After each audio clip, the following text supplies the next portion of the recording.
Thank you so much for joining us on the second episode of the COW podcast. COW stands for Championing Our Wellness, and it's an effort put on by all of us to discuss our wellness and different journeys and endeavors that we've had in our lives regarding wellness. And we're just going to be talking about our different experiences with a variety of different guests. So thank you so much for joining us. My name is Maddie Shively. I am a junior undergrad communications, journalism, and media major here at Shippensburg, and I'm thrilled to be doing this with you guys back in the studio. Morning. Good morning. Good morning. Thanks for having us. Today on the episode, we have Hannah Marsteller, and she is a former athlete at SHIP, and we're very excited to be speaking with her about her journey and her wellness. And thank you so much for joining us, Hannah. Thanks for having me. Yeah. I'm super excited for this opportunity. So For sure. Yeah, no, I'm excited to be here too, of course, as always. Spencer, as you remember from last episode, but social work major, about to graduate in May, excited. And I'm really excited to be here with Hannah and talk to her a little bit about softball and as well as wellness topics and things that some experiences she's gone through, for sure.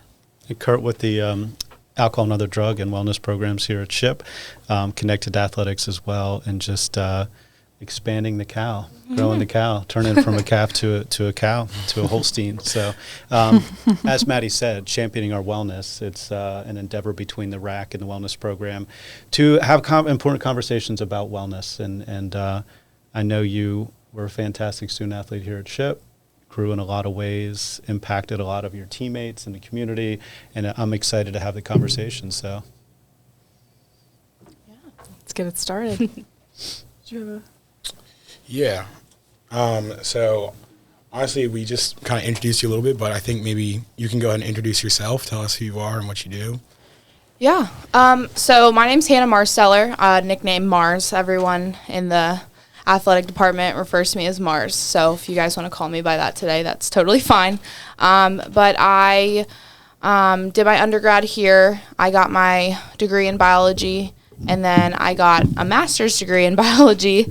And now I'm getting my second master's in business administration. So I didn't know that. Second master's. Yeah, I'm getting my second one. So I initially got the first one because of COVID. I wanted to do my COVID year, and it went right along with my major. I was initially wanting to go to veterinary school. That was like the plan all through college. And then I had this like end of college career like sports crisis where I was like really struggling with leaving softball. So I wanted to do another master's where I could have the potential to coach as well as maybe be an athletic director. That's kind of the goal I'm going for now, is I want to be a college softball coach and down the line probably be an athletic director, because I just love the college environment. But I played softball here for 5 years. I was the starting first baseman, sometimes catcher, every once in a while. So yeah, that's me. I was super involved. I was in SAC last year. I was president of SAC, president of Tau Kappa, which is a female athletic honor sorority.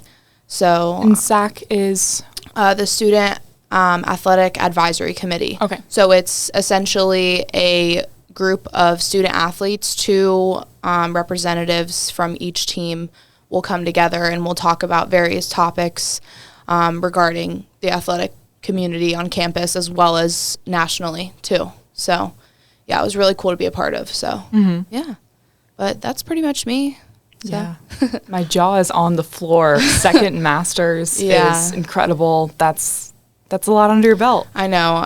Everybody's like, why are you doing this to yourself? You've been in school for 5 years now and you're going back for 2 more. But my mom says that I am the most qualified unemployed student in the family at the moment. So, I mean, I might as well do it now. It's definitely something I would want to pursue.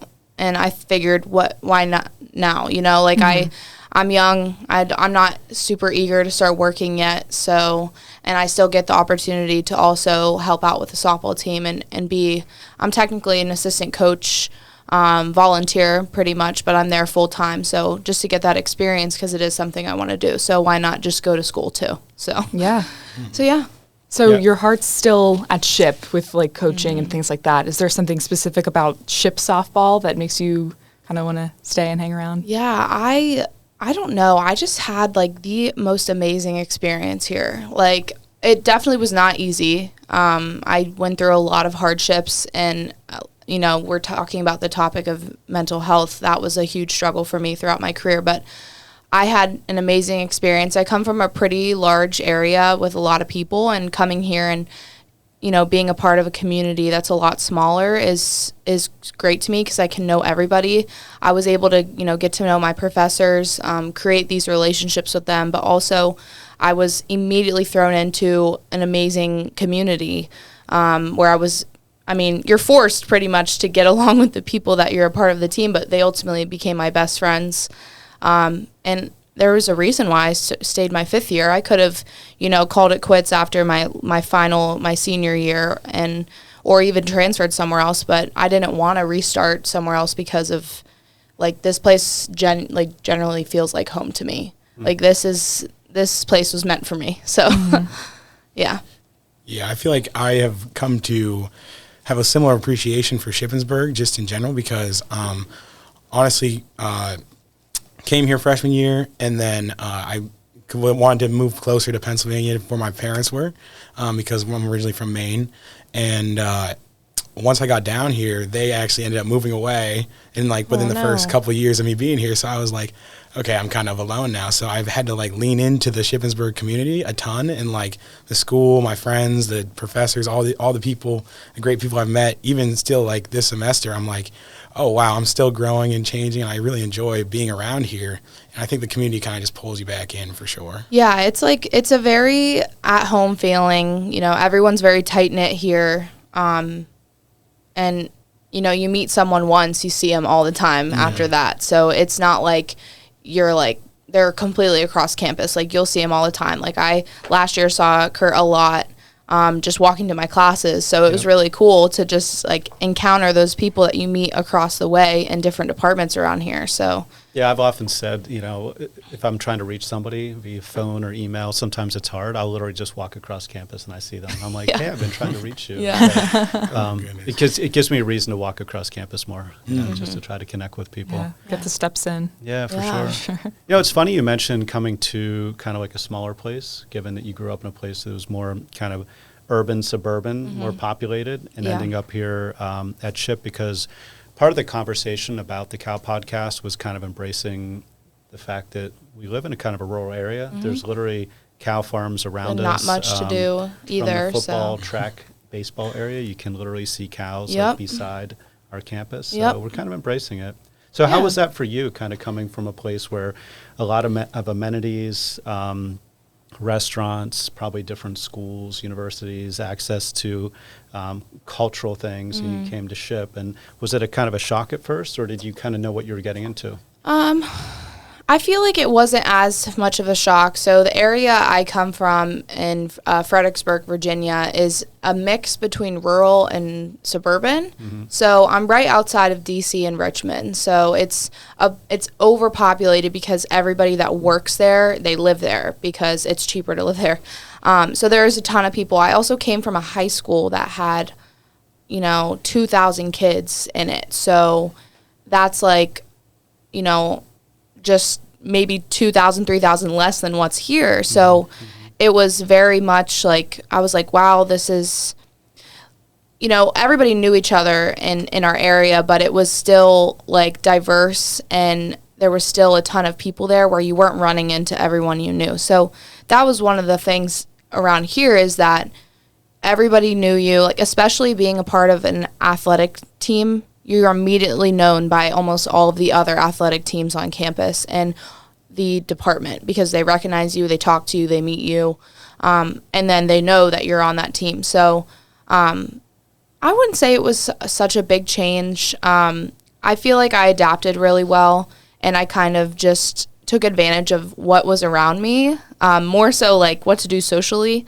Chambersburg's only 10 minutes away, so that wasn't 10, 15 minutes. That wasn't the end of the world. But I grew up in an area where there was a Target, a Walmart, Giant, all this shopping area. It was right down the road. So that was only the biggest adjustment, but honestly, I adapted super quickly. This is exactly what I was looking for when I was in the recruiting process. Is I wanted to go to a smaller school, solely so I could create relationships with my professors, because I'm obviously here for school before sports, but I also wanted to be able to have a good relationship with my coach.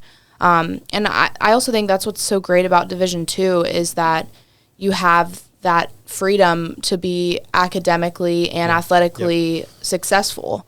Sometimes in Division I, you get so caught up in your athletics that you struggle in your academics. And I was very fortunate, Coach Allie Van Sack, she was the most supportive person when it came to your academics, and I was in a very tough major. So that was one of the biggest things too. I wanted to make sure that I had a coach who was going to challenge me on the field, but support me off the field when it came to my academics. So it's funny. Sorry. No, go for it. It's funny. I learned more about you in your 3 to 4 minute introduction than I knew from knowing you for years. And it's interesting. And I love to talk more about this idea of being recognized. Like, you were very, very recognizable because there were articles or things were posted online or people knew of you through your athletic exploits. But sometimes I don't think we know the full person, that there's more to the story. There might be something somebody's going through that other people aren't aware of, or maybe there's an aspect to their personality they don't get to show because they're so serious and they're focused in on their kind of sports endeavors that they don't get to let other people see that aspect of them. Did you notice that kind of change over time as you kind of grew up and moved through things, that you allowed other people to see parts of you? Yeah. I would say for the most part, I'm a very transparent person, and I'm a very passionate person when it comes to definitely the sport I play. So it wasn't hard to tell if I was like, if I struggled, maybe it was that play or that day. I expressed it in my, my emotions and how I was behaving. But I learned, because being an athlete, I've been very passionate, and I struggled with like holding my emotions in sometimes. And they always say, like, if you're having a bad day, like, you need to work through it, and you need to not show it on your face. And that was something that was hard for me because and for the most part I was like genuinely like pretty happy at sports, because sports was my outlet from everything else. Like, softball has been my outlet my entire life, and it's been something that's been consistent in my life, so it's something that comforts me. So I never really struggled with the piece of, like, if I was having a bad day, I came to softball to forget about it. Yep. So, but I did learn, the game from high school to college is so much different, so much faster. The girls are a lot better skill-wise. So that was an adjustment for sure. I had to learn to let things go quicker. I couldn't remain frustrated because that impacts your game. Because essentially softball is a game of failure, and it's whoever fails the most is the team that loses. So, and that was, I've been dealing with that my whole life. But yeah, I definitely changed from, the person I was my freshman year to now. So, yeah. Yeah, that failure piece is interesting. That's a whole nother conversation. Yeah. I was going to just mention just kind of talk about that for a second. The failure, failure is such a hard, concrete word, and so like almost life or death. You fail at something, you either succeed or you fail. Yeah. So like, how did that kind of impact you playing, thinking of that mindset of, if I don't do this right or make an error, I fail? Like, it definitely impacted me early on in my first couple years, more so my freshman and sophomore year. And I don't want to be boastful or like be cocky or anything, but I didn't fail a lot before I got here. I was pretty successful in my sport, so I didn't experience a ton of failure. And right when I got here, I experienced the most failure in my sport because of how much better the competition is. So I initially, when I was young, I acted out a lot on my failure, and you could see it. Like, I would be frustrated. And And it was all out of a point of caring. I wanted to care about like my success. I wanted to offer all my skills to my team to be successful. And so I had to learn to understand that this is a game of failure and that you're not going to be perfect every single at bat. You know, the best hitters, and my coach always uses this analogy, like the best hitters in, you know, the major leagues or professional softball, they fail like almost 70% of the time. And so that was like a big click in my head. I was like, I want to care about my failures because I want to be better. But at the same time, I've got to learn to let it go easier, because if I dwell on it, it's only going to make me fail more, if that makes sense. So I used to be like, failure is the worst word in the world. But, and it does sound like a harsh word, like you said, but it's really like, it's something that you have to have in the back of your brain, but you can't let it impact you. Well, if you don't try, you'll never fail. Yeah. Right? So you have to, and we talked a little bit about this in our first podcast, like actually going for something and maybe having a setback, but you went for it and you learned something from it. Right. And whether it be Michael Jordan talking about all the shots he's missed, or how often they punt in football, which is a failure, right, of the offense. Or in track and field, there's a lot of events where you just go until you fail. Yeah. You know, like the pole vault or the high jump. You're just it's all going to end in failure. Yeah. You know? But how you deal with that is the key component. You know. Yeah. And how you learn and become more resilient. So I think that's a takeaway kind of lesson for anybody in life. You know, no matter what your endeavor is, you have to kind of go for it and push and lean into it, and just risk failing. Yeah. And then learning. You know, there's not a loss, there's only learning, right? I learned so much about the person I was and the player I was more when I was failing than when I was being more successful. So, because the success just shows you what you can do, but the failure allows you to work through, so you can be at your optimum best, you know, athletically. So. And most likely, I'm thinking, like, if you succeed, right, you kind of already knew you could do that. Yeah. It's just getting manifested. Right. You're not really planning to fail, you know? Yeah. It's more of a surprise, I guess. Yeah. There was a quote I saw, I think it was from Lauryn Hill, and she was talking about how she doesn't see success and failure. She sees learning and mastership. There's times when you don't get the outcome that you wanted, and so that's an opportunity to learn. And then when you're good at something, you're good at something. But then there's always going to be those opportunities to learn. And I feel like just since I've heard that, I've been able to take it into account. And I'm like, wow, okay, if this is an opportunity to learn. I feel like you don't learn as much when you feel like you're great at everything. Yeah, and honestly, I think that's what a lot of young athletes struggle with when they first get here, is dealing with the failure. Because like I said before, this game is a lot quicker at the next level. It's a lot more competitive. The skills are a lot better. So it takes an adjustment. You have to get adjusted to it no matter how good you are. And you're going to fail. And I think that's another part that kind of leads to like the mental aspect of things, is people let it get to them mentally. And I think also that's why we have so much, like a lot of mental health issues in sports these days, just because it was never really recognized before, because before that, you know, the stereotype was you can't show emotions on the field unless they're good ones, you know? So like if you are upset or frustrated, you can't show that, because then, you know, that looks bad on the team, or you're going to get pulled for that. So, I mean, that's what I learned growing up. I don't know what others learned, but I think now mental health is getting recognized more because of the impact that sports has mentally on the student athletes. Yeah. So, and I love that quote. Like, I mean, for me personally, failure is not something I'm afraid of, but there's others who would look at that word and be like, that's scary. I don't want to, you know, like, I don't want to fail. I mean, no one wants to fail, but like you said, take it as a learning experience. You know, you're going to learn from whatever you're doing wrong so you can do it right the next time. So. Can I ask about this? Kind of came up because I was thinking about like a pressure situation in a sport. You know, there's like a final at bat or bottom of the seventh, right? Yep. Yeah, bottom of the seventh, bottom of the ninth, whatever. 30 seconds to go in the game. I think the best athletes like want that opportunity. Like Yeah. they want the bat in their hand or Yep. the ball in their hand or whatever.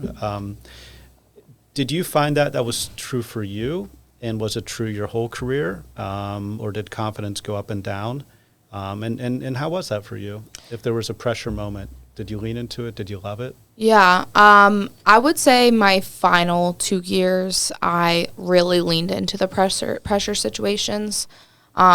I learned a lot my junior year, that I had a lot of anxiety about softball and being good at it. Like I wanted to be successful, but I would work myself up. So those pressure situations used to stress me out. I used to get really stressed about it. But ultimately I learned to work through that and know like my brain is just telling me things. It's not affecting my physical ability. I mean, it can if you let it, but I definitely learned my junior years when I struggled the most with mental health and with those pressure-like situations. But I kind of overcame that, and my senior year and my super senior year, I was like, give me the ball. I want to be in the box right now. I want to hit. And it was I never had a mindset of I'm going to win this game for my team. It was I want to be in this position so I can help my team. I love that. Yeah, because I think some people think when they get into those pressure situations, they have to do something outstanding. And for softball, it could look the ugliest. It could be the ugliest swing you've ever had in your life, but you may score that person in.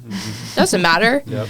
And I learned that too. That was something I learned about success and failure, is that success also doesn't have to be, a home run or a gap shot and you get on base. It could be a sacrifice bunt. I mean, I'm throwing all these terms at you guys. I don't know if you know what they mean, but I'm imagining in my head. it could be some homework yesterday. Yeah. Yeah. It could be, like a sac fly. You may pop that ball up. It could be the ugliest swing, but you score that run in, or you get on base even though it wasn't the best and hardest hit you've ever had. It's so interesting. I think of how our world is so structured in terms of like making something look good. You can edit. You can edit the process. You can clean it up. You can put music to it. So it's supposed to be this kind of epic thing. You hit the home run, the walk-off home run. But it could be ugly. And the stat sheet is not going to show if it was ugly or pretty or stats. It shows the same, right? It shows the same. You could get a double, but it could be like a little dinky hit, and you get a double. It looks the same in the book. It doesn't. It doesn't matter. Or same with an RBI. It looks the same regardless of how you got it. Yep. And that is something also our young girls don't understand, is that there's multiple ways to be successful. And that may require you to personally fail. So this is kind of weird, but I just thought of it. So like, if let's say you were to hit a pop fly and someone's on third base, that person catches it, and then that girl can go home and get an RBI. The person that hit that may not feel good about how their swing felt, but in the whole reality of things, you just helped your team by hitting that pop fly to score a run. And that's something our girls like, and I had to learn as well, being young and being new on the team, is that any quality at bat, regardless of what it looks like, is going to be a success if it is a success. So I think our girls struggle with that idea of, I need to hit the crap out of this ball and I need it to feel good to feel like I was a success, if that makes sense. Yeah. I mean, I think of like postseason or high pressure games where you're closely matched with the other team. Yeah. So it might not be the prettiest, but you're just trying to kind of get that win. Yep. You're just trying to, respond when they respond, and it doesn't have to be perfect, but you're just trying to get an outcome. Yeah. Yeah. I think just to clear up for everyone, I did play baseball in high school, so nice. I know the terms. Nice. I'm familiar. with the A lot of vernacular. similar terms. Yes. No rise. I'm over here Googling what things Yeah. are. I'm not even going to lie. No, I was just going to say, though, I think part of that understanding is like you have to sacrifice for your team to be able to win and to be able to proceed and move forward. So even you are definitely one of the better, hitters at Shippensburg ever, and better like softball players probably we've the had. best. Yeah, exactly. Just saying. Probably the best, exactly. So you can hear that even from your perspective, someone who crushed the ball all the time, did all these amazing things. It's like sometimes you got to make those little plays. Sometimes you got to make those sacrifice plays to move your team forward. And sometimes you're down 15-0, and then you're crawling your way back the whole way because of these little plays you do, these sac flies, these bunts, these whatever, and then that's how you get a win. So sometimes I feel like sacrificing your own personal like stats or maybe what you think your perception is more important for the team than getting all those accolades and whatever. Yeah, definitely. And I do think also, I struggled first coming in because I never really dealt with failure in high school. I never understood the idea of sacrifice until I got to college, and understanding what sacrifice looked like. And, it's in all aspects. It's off the field and on the field. It's what you do in the classroom too, But as for sports-wise, I definitely didn't learn the ideas of sacrifice until I started playing. And it could even be like you have a 10-pitch at-bat and it ends up not going your way and you strike out. You just had a quality at-bat and may not have went your way, but now that pitcher is just a little more tired. Yep. So she's not going to, give her best, which is also another thing I had to learn about because striking out is like, no one wants to do that. I hated striking out. I used to get so mad at myself, but but there's even different types of strikeouts, like you were saying. Right. Like a quality strikeout where you wear the pitcher down a little bit or that people get to see more of what she's doing. Yep. Yeah. So, and that was another thing. Like, it's all about sacrifice. And every single person, regardless of who they are and how good they are, they're going to deal with that. They're going to have to face that. And another thing I struggled with is, like you mentioned, like when you're down, sometimes it felt like it was all on me. Because of the accolades that I had presented myself with in previous years. So that was another thing. Like I had a lot of pressure going into my final year because I had 2 really awesome seasons that were almost identical. And I went into my super senior year and I had built up all this pressure like, I need to be good for my team. If I'm not, I'm going to let not only my team down, but I'm going to let everyone else down too. And that was one of the big things, too, that I struggled with. It's hard to stay on top, and it's hard, but I always was reminded, like, every year's a new year. I have to climb back up on the ladder. I can't just stay on top and be boastful and think that I'm the greatest of all time. I have to come back down because every year is a new year with new competition. Every single time. Yeah. So that was something I just learned about myself. I struggled with it almost every year. If I had a successful year, the pressure was so on, I felt like, in my head. So, and in reality, it wasn't, because I can't just rely on myself. I have to rely on, you're on a team for a reason. Mm-hmm. It's not just one of you. So. Yeah, there seems to be like this theme of what you don't see, right? They look at your stats and your success and might not see some of the struggles. Yeah. And you look at a win and you might not see what that looked like on the field, or a loss that maybe it was actually a quality loss, you know, where the team learned a lot. Mm-hmm. And some people actually kind of broke through, but the team didn't get the win. But you're putting a deposit in the bank for down the road. Yeah. So I think there's a lot more than what we see on the surface. Oh, definitely. Definitely. I was going to say earlier as well, just to like kind of come back, but we talk about sacrifice, and I think by you showing the sacrifices for your team or not having the best play or even the best game, that allows your teammates to build even more trust with you, build even more camaraderie, and then in those big high-pressure moments, that's when their team wants you to be at the plate, not just because you're the best, but because they're like, okay, we can rely on her to give us something at the plate. Even if she strikes out, it's whatever, but at least we kind of had our best foot forward. Like as our team, we feel like we're putting our best out, and we know that you are a stellar athlete. So like that allows you to have that confidence, have that trust from your team, not just in yourself as well. Yeah, and I think that is something that, you learn to gain that trust from everyone on your team. I mean, everybody has a role on their team, and their role, they're supposed to understand what it is, and they're supposed to be the very best that they can be at it. So we have to learn to trust everyone's roles, that even in those moments, like, they're gonna step up. You have to trust them on the field. You know, if they're going to be that person that's in that pressure situation, you have to put your trust in them, regardless of what their stats look like, regardless of the type of player they are. They could be the best. They could, you know, be struggling at the time. And I think that's what also builds good team chemistry, too. Chemistry is one of, I would say, is a very important part of softball, of the relationships that you have and how you play together, and what, you know, you need to let go and what you need to hold accountable for your team. But that ultimate trust piece, I like that you said that, because that is an important component in all your teammates. So that was a theme in our first podcast, the trust piece. We really talked a lot about that at the end. I also think people appreciate seeing somebody else who's human and real, you know, and sometimes it empowers others because if all your teammates just relied on you, oh, she's so good, she's going to win the game, they can kind of step back a little. But if they see someone who's just human, they're like, I'm part of the team too, and I can help in some way. It empowers them too, which I think is an important part of chemistry. And relying on each other. Yeah, definitely, definitely. Can I ask about, you had mentioned your senior year, your super senior year, when you knew you were going to be done, that was it for you. Yeah.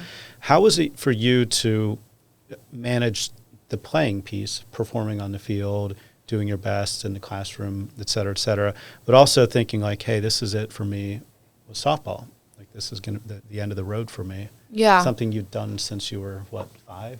Yeah, 4 or 5. I've been playing this sport for almost 20 years. So we'll probably touch on it later at what happened after I was finished. But going into my super senior year, I had mixed mentalities. My initial mentality was, I'm going to make the most of this. I'm not going to let the fact that this is my last year impact anything for the team, because I also was like, I still have a whole season. I have a whole season. Regardless, it goes by as fast as you would think. Like, it flies by. But my entire was to just enjoy, the little moments with my team, enjoy the little moments of softball, and also the big moments as well. And that, for the most part, that was the mentality I had. I didn't dwell a lot on if I was struggling. Now, if I'm struggling, my first initial thing is next day I'm going in and I'm taking 100 swings until I feel good. But I also had to understand that at the end of the day, there's more than just softball out there for me. I'm not just softball. And that was the biggest thing, is because on campus, first thing I tell someone if they're talking to me is, oh, I'm on the softball team here. I've been playing softball. That's the first thing I say to anyone I meet. If they ask me what I do, I'm a softball player. I'm a student and a softball player. That's what I am. So I had to also understand that I needed to get ready for that next part of my life. So I had that mentality, but then I also had a very more negative and upsetting mentality. I had a mentality of, this is my last year, and what if it doesn't go well? Or what if I don't exceed the expectations that, my coach or my teammates have for me? I had a lot of doubt in myself. And that was one of the hardest parts, because I wanted to just live in the moment. I wanted to just be present in the moment and just enjoy my last ride. But I also had a lot of doubt, because I wanted to win. I wanted to give my team the best chance to win. But like we mentioned before, it can't just be on me, right? Mm-hmm. So, yeah. So I had mixed feelings about my last season. It ultimately was one of our best. We were PSAC champions. We were 2-time regional appearances. We almost went to super regionals, which I'll not even get into that because it'll just get me all worked up. But yeah, so we had a fantastic season. And so I wouldn't have changed it any other way. And every hardship I had in that season, it all came together at the end. It was all there for a reason. So, Wow. I've heard songs that have those themes. yeah. Yeah. I think one of the things you said kind of that resonated with me, and I went to a leadership training seminar thing the other day, Yeah. and we talked about being present and being where your feet are and being in the moment at all times. Like trying to be, like right now I'm trying to be in the room with you guys having the conversation. I'm not trying to be thinking about class What's or going what I on gotta after. do for work Yeah. or anything in the future. So I think that, like, you can say, or you kind of felt like you were worried about all these other things that were going along with softball, and you weren't just playing softball and being Right. yourself. So Yeah. did you feel like that, like you were able to work through that and then you succeeded because of it, or do you think that like still held you back more? I feel like at the beginning, so I didn't have the best like preseason. And that was something that I didn't really struggle with when I first, like every single year I was very successful at the beginning of the season, and then you hit like a hardship, like you're on this high of being like, oh yeah, I'm doing really well, and then you kind of get in that slump. So I started with my slump. So that was something I was like, dang. I was like, this stinks. And I was like, I need to figure it out. I need to work through this. So, and that was something that really upset me because like I felt like I was letting people down. Because I had 2 years of being an All-American and being player of the year and being athlete of the year. I had 2 years in a row I did that. And I was like, third year, I was like, I really got to uphold that same title because that's just what I thought everybody expected of me. But in reality, everyone just needs me to go out and play softball. They need me to give my very best for my team. And so when I did do that, I also have to appreciate sometimes the team that you're going against is just better than you that day. That doesn't mean they're better than you in general. It just means... And that's also another thing about softball. It's funny. It's whoever wants to show up. You could play a team that is 0-12. They have not such a great record, and you could lose to them because you stoop down. Like you don't show up and you're not there to play your best softball. So that was also that. I mean, that was kind of a side note. But so that my initial start was a struggle because I was like, thinking on the outside. I had all the outside noise, which was like my brain was the noise that was holding me back. It wasn't what people were telling me. It was what I was telling myself. Yeah. Yeah. You're your own biggest opponent. I am 1,000% my biggest competitor. I am, and especially my mental health, like I am very much an overthinker. I'm very much like, I try to see the best in everything, but when it comes to myself, I think of the worst. I'm like, this is going to happen. Yes. Yeah. So that was me, like, my entire first part of my first, like, the first part of my last season is I was so worried about what I was saying internally of the worst that could happen and not just focusing on being present in the moment. Absolutely. Yeah. I love that quote. My mom has been drilling that quote into me, be where your feet are. Yeah. It's very true. Yeah, I've heard that a lot. So I think in that same breadth, I think, it's about showing up. It's about being confident in yourself, but also I feel like especially when your passion becomes a way for you to cope with stresses of life and things like that, I feel like it's important to understand that failure is so inevitable. And I feel like that's not acknowledged or appreciated enough, especially when failure is seen as such a bad thing. But I feel like not a lot of people understand that when you can work really hard at something, you can give your all into something and train your mindset to be there and show up and put in the work, and you can still fail. Yeah. That very much can happen. Yeah, and it's super defeating because, there's just days where, and you put all that extra work. Like, I was very much somebody that liked to visualize. I liked, to meditate and just kind of like be in a relaxing state before I played. And I think visualization is like such a cool technique because I have seen it be successful, but it's also like super degrading when like you do all that and you're still not in your right mental state, you know, like to be your best in that moment. So that was something I initially struggled with. But I think also that struggle taught me a lot about every single time I've struggled in my sport. It's taught me a lot about the athlete that I am and the person that I am. It's inevitable. The best players go through slumps every single year.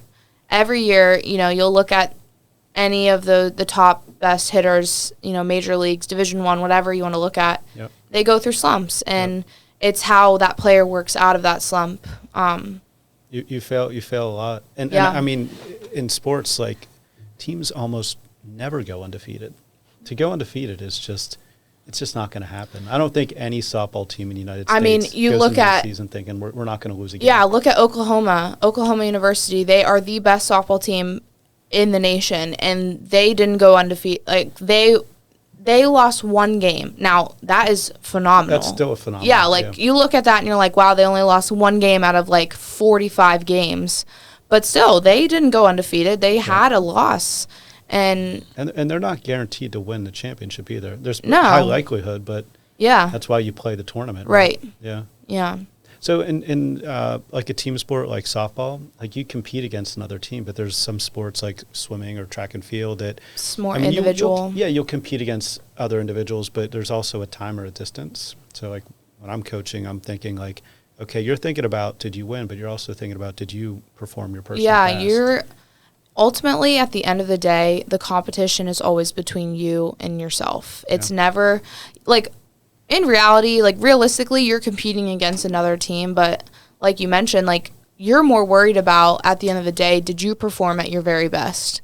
And that's like one of those competitions between you and yourself, and one of those talks between you and yourself is that I feel like almost every athlete experiences. Now it's whether or not you let that affect you, and if you're willing to let it go is kind of the difference of, I think, more successful athletes and those who struggle a little more. So. Well, that drive, right? You have to have a lot of drive to be successful most of the time, unless it's just sheer talent. But kind of we'll call it perfectionism. Like there's some beneficial kind of outcomes to someone who just is tenacious and just wants to get it right.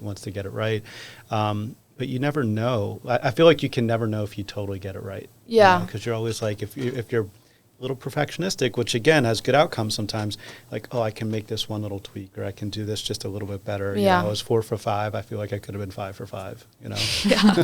And I'm like, and that was me. I was like very much like, I more so analyzed on the one bad at bat instead of the 4 other good ones I had. Yeah. And I would be like, oh, well, I popped up here, so I need to like just tweak this part of like my swing and then I'll be fine. Yep.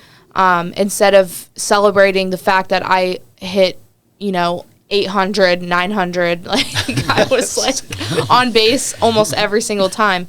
So I can personally relate to that from an athletic standpoint.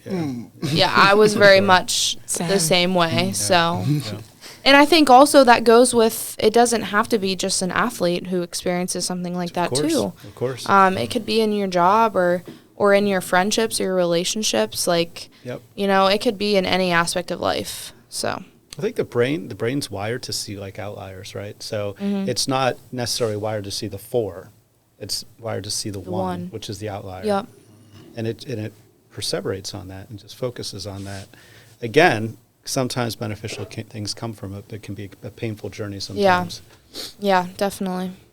Yeah. I think that's awesome. Do we want to transition in here to some of our final portions? I was thinking, we could see what ChatGPT has to say for us today on those topics. Yes. So, like last episode, we do a little portion at the end here where we go on ChatGPT and ask it to give us some topics for conversation, and then we kind of see where it can take us. So, usually has some pretty good things to say. So yeah, I'm excited for today. Yeah.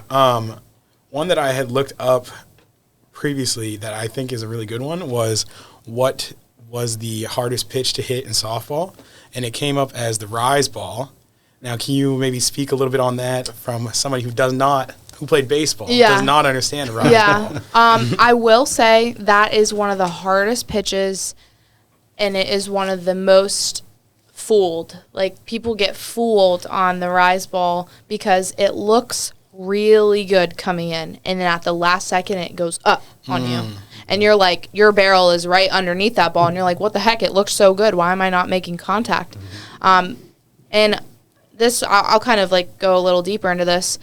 Sometimes it's not about how hard you throw, it's how well you spin the ball and if you can move the ball well.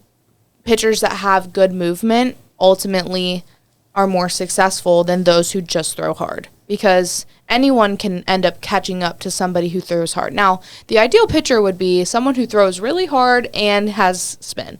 I will say another pitch that's really hard to hit sometimes is the changeup, or the off speed, whatever they throw. Because, you know, if someone's throwing 60 and they come at you and throw a pitch that's 45 miles an hour and you're like completely on your front side, you know, you're not going to hit that ball well. But for me personally, I more struggle with the rise ball. I picked up changeups a lot easier out of the hand. If you're able to pick it up and sit on it, and you're going to crush it. So rise ball, definitely the hardest pitch to hit. So Now, ChatGPT was right. Yeah. ChatGPT was, Yeah. they were cooking on that one. Now, I was just going to say, are you picking up out of the hand, or are you like watching it as it comes in to see what the movement is on the ball? Like, how do you hit so well? How do you do what you do? Yeah, what's your secret? What's your secret? Well, my secret is you need to swing at strikes. So I had to learn very early on to be very disciplined. And as I got into college, and one of the hardest things too is people struggle with after their first year, is now everybody has seen you. They've seen you play, they've played against you. And I struggled with that piece my last 3 years here, because I had a really successful year. And then the 2 years after that was so hard, because all they were doing was trying to make me chase or throw me junk, to get me to strike out or get me to swing at a pitch that wasn't my pitch. So I had to learn to be really disciplined, make sure I'm covering both sides of the plate. I more specifically liked inside pitches, but I had to learn to be able to handle both sides and also swing at good pitches too. And I think that just comes with experience over time. You know, the more disciplined you are as a hitter, the better hitter, I think. I think that's honestly one of my biggest parts of being a successful hitter, was that I was very disciplined. So I wasn't fooled much by people's whatever junk they were pitches. throwing Yeah. at you. Yeah. You know, I Yeah. think of like that idea that, you know, when you're good, you're going to get the best effort from the person, because Yeah. they're really going to be focused on you. But I also think counter to that, they could, if they get anxious, like, oh man, she's so good. Yeah. She's so good. And maybe it gets in their head a little bit. Was there any, this is completely unplanned. Was there any pitcher that you were like, they got my number, like you struggled against, or Yeah. ones that you would get intimidated by? So I was never really I guess sometimes I was intimidated by pitchers. I will give full props to East Stroudsburg pitcher. Her name's Paige Zigman. She Paige. Shout out. Paige, Shout out to Paige. shout out to Paige. Every time, she was one of the only pitchers that struck me out multiple times. Rise ball? No, she had this gnarly curveball. Curveball. Yeah, so like she was one who would like throw you a curveball and then keep inching out on you, and you were like, I need to swing because I think I'm gonna get out if I don't swing at it. So yeah, like even if she struck me out, after every single game, I went up to her and was like, you're a rock star. Like, you pitched such a great game. Like, we always played competitive with East Stroudsburg, but she was one of the only pitchers that really got to me. Now, speaking of a rise ball pitcher, we faced one girl. I don't remember her name, but she played for a team in New York. It starts with an A. My gosh, I can't remember. Amherst. They're black and yellow. I don't know. We played them in our preseason. This girl was, All-American Pitcher of the Year, like, multiple years in a row, and she had a gnarly rise ball, like, got our entire team. So I will also give props to her. Yeah. So Dang, I'm so mad I can't remember the name of that team that we played. It's going to bug you all day. It is going to. I'm going to go back through my schedule of last year. Of course. So. That was good. That was good. So another thing I looked up here is two things I'm kind of interested in. One, me and Kurt talked about this a little bit, but the cheers and chants you guys do, that's they get kind of intense at softball. Yeah. You want to talk about that a little bit? Yeah. So I know sometimes cheering is not everyone's cup of tea, but it certainly was mine. I loved to be rowdy on the bench. I think good energy. So kind of just the whole like aspect of cheering is the energy part. If your team has good energy, then you're more likely to stay loose. You know, the pressure is going to come off a little bit. But also you're there to intensify like the other team. You want to be intimidating to them. And it wasn't more so we were trying to make them mess up. It was more so we were trying to like show them up in the energy piece. I also think it gets everybody hyped up, you know, whether you're in the box. I know that most of the time when I'm in the box, I tune everything else out. But when I had my team behind me cheering for me, like it was such a great feeling. It felt so uplifting. But yeah, I was certainly a rowdy cheerer. I was screaming. I lose my voice often. So yeah, I just love that piece. But everybody sees that part of the game a little differently. Some people are like super zoned in and they like are more quiet. And they more show, you know, their efforts of supporting that aspect physically on the field of how they play. So, but I was all for the cheers. I love them. Well, I think if there's anybody out there who has not seen a softball game yet and you're watching this and you're like, I need to check out a softball game, get ready for the cheering and the chanting because the entire game, you're going to hear it. All aspects of all through all divisions, every single part is the cheers. They all cheer. And everyone's like, oh, we did that in 10U. Who cares? It's fun. And it gets your team hype. That's all that matters, right? It creates good energy in the dugout. So I feel like baseball and softball and just that very in general, different. Very different, but similar in the way that they're both very quiet sports. So if you don't have a lot of cheering and chanting, a lot of my baseball games were almost dead silent. Like the whole game, unless like the people in the dugout were cheering. Yeah, so. Honestly, I would say softball is completely different in that aspect as we're not quiet. I would say purposely so. Yeah, like on purpose. And even when we're on the field, you'll hear people constantly talking, which is what we always encourage because communication is such an important part of the sport. Whether you're in the dugout or you're on the field. So yeah, the game we're constantly chirping the whole game. So it's interesting because, like, for example, with baseball, it becomes a story when there's talking. You know what I mean? Yeah, it really does. Yeah, like when there's an interaction or altercation or there's words, that becomes like ESPN. You're like I have to listen. Oh, they're talking to each other. Whereas softball, there's constant talking. It's not unusual, but baseball, you're like, why are they talking over there? What are they talking about? You just want to know. That's funny. One more kind of in that same vein, just because I'm interested to hear what you have to say. ChatGPT gave us, asking us about rituals and superstitions. Do you have any rituals or superstitions that most people do? What was yours? So mine were not, I know I've heard of some really like uncleanly rituals and superstitions, like some people wash their socks or but I didn't have those. I more so had so another thing about softball that you'll see is that the hair is like so well done. Everybody gets their hair braided and I've always noticed that. Yeah, and everybody's hair looks really nice. So if I was doing well in the hairstyle I had, I never changed it. If I wore any jewelry that I was doing well in, I never changed it. I always wore ankle socks underneath my long socks, which everyone thinks that's weird, but I always did that, and that was something that was a superstition to me. If it works for you. Another thing that I did was I prayed before every game.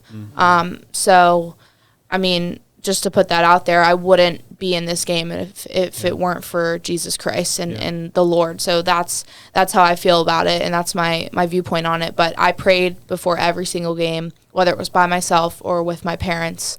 And then we also prayed as a team. We had some superstitions as a team, for sure. In our prayer circle, we lined our gloves up, and everyone had to be next to the same person that they were before. The gloves had to be perfect. They had to be next to the ones that were next to you. You know, we had a very, like, similar, like, cheering superstition, so we did certain cheers in order. So that was another thing. But yeah. That's really hitting me. I don't know. That's very powerful. I had no idea. I didn't even know that was a thing, let alone a thing for your group or for you. Yeah, and I it goes mean, beyond superstition. It's like some people are spiritual tradition. Or yeah, something. some people are more intense about it than others. I mean, I feel like I'm like a mild, maybe a little bit above mild, but there's some that are like they have to do everything the same. And also another thing, it was also what I ate. So I would get Starbucks before every game. I would get brown sugar shaken espresso, and that's my drink. Yep, that is my Iced? drink. I drink Iced or yep, brown? iced. Nice, perfect. With vanilla sweet cream cold foam on top. So good, right? And then We are not sponsored by Starbucks. No. That's right. Yet. Yeah. Not yet. And I would get a turkey bacon egg white sandwich, and that was what I would eat before every game. So, and if I didn't eat that, then I felt mentally I was all jacked up. So yeah. That's way beyond my tradition of not stepping on the line. The when white I would run lines, out. yeah. I don't do that the either. first or I would third hope base not. line. And that's like a superstition of like the softball gods. I fully think like if you step on the line, you're not gonna like, burn. It's not gonna burn your foot or something like that. Something about that tradition, like treating the game gives right. comfort. Yeah, I Yeah. don't know. Like you're just like you're mindful. You're not going to Yeah. do it. And it's a tradition, and And I was very much also like, and maybe this was more of like a whole, like as softball as a whole is, I very much was like, if you treat the game right, the softball gods are going to bless you. And I think that's can go with any sport. If you treat that game right, it's going to go 100%. your way 100%. more often than not. To me, that feels like tradition. Yeah. Knowing the game, the ins Yeah. and the outs, respecting it, being part of it, Yeah. honoring it. I think. Yeah. Yeah. I have to say, and I don't know if this was. We weren't going to talk about it, but we got to talk about this. And I'm stealing Trevor Noah's line from his podcast. It's literally called "What's Next." So what's next? Can you tell us about your journey coming up? Your literal journey? Yeah. So I actually just received, so after softball was over, it was very hard for me to jump into my career or the next step of my life because softball has been my routine for almost 20 years. Like imagine taking something that you've done almost every day and just wiping it out. So I was in a funk. And I also was planning on returning to Shippensburg to be a coach. Now, I was coaching girls I played with, so that was a struggle. Now, God bless my former teammates. They've made my transition into that very easy, and they supported me throughout it. But still, being there every day but not playing the sport that I played was so hard. So I told my coach that I wanted to at least try to make the effort to play professional.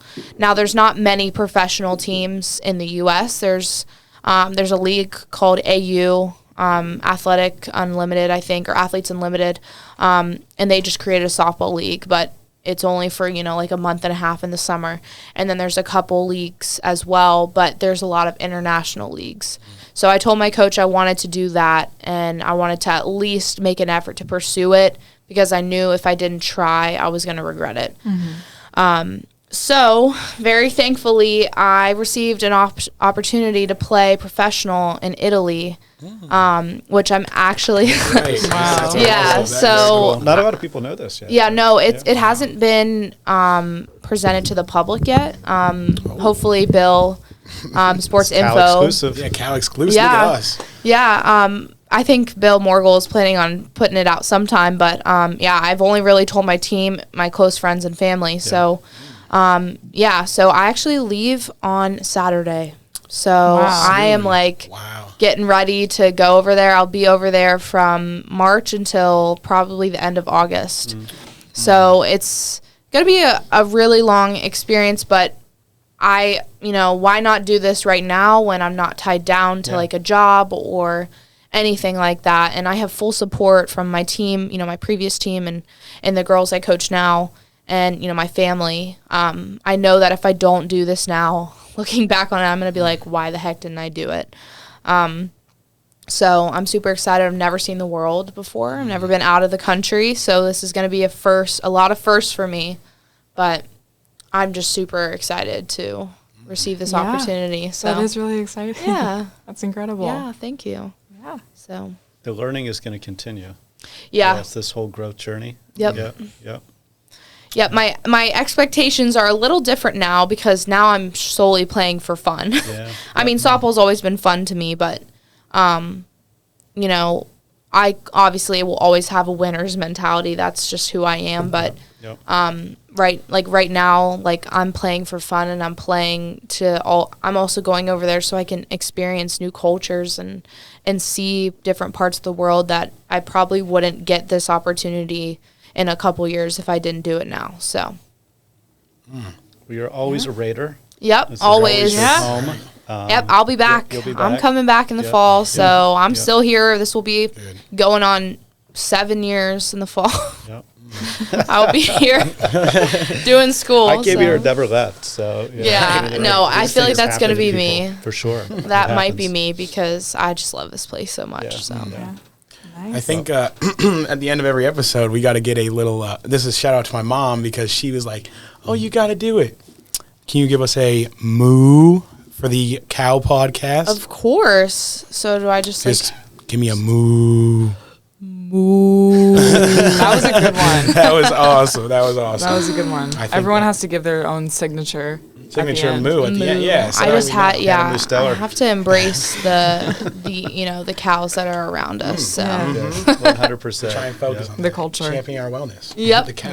Yeah. yep. Yes. Well, thank you so much for joining Yep, us. in the thank you for studio having today. me. This was So such a much cool fun. opportunity. So Yeah, it was I'm great glad I hearing was from you. able to. There'll be a round 2 potentially someday down the road since you are coming back. So, Yep. Hoping Yeah. so. yeah. We'll have a lot Okay. more to talk about Get then. another- Yeah, Yeah, for yeah, sure. we can talk about my whole experience over there and Yeah. all that. So Definitely. So Definitely. exciting. Yep.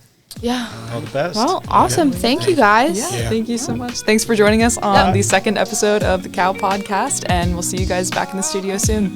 Thanks for joining us. See you guys. Not the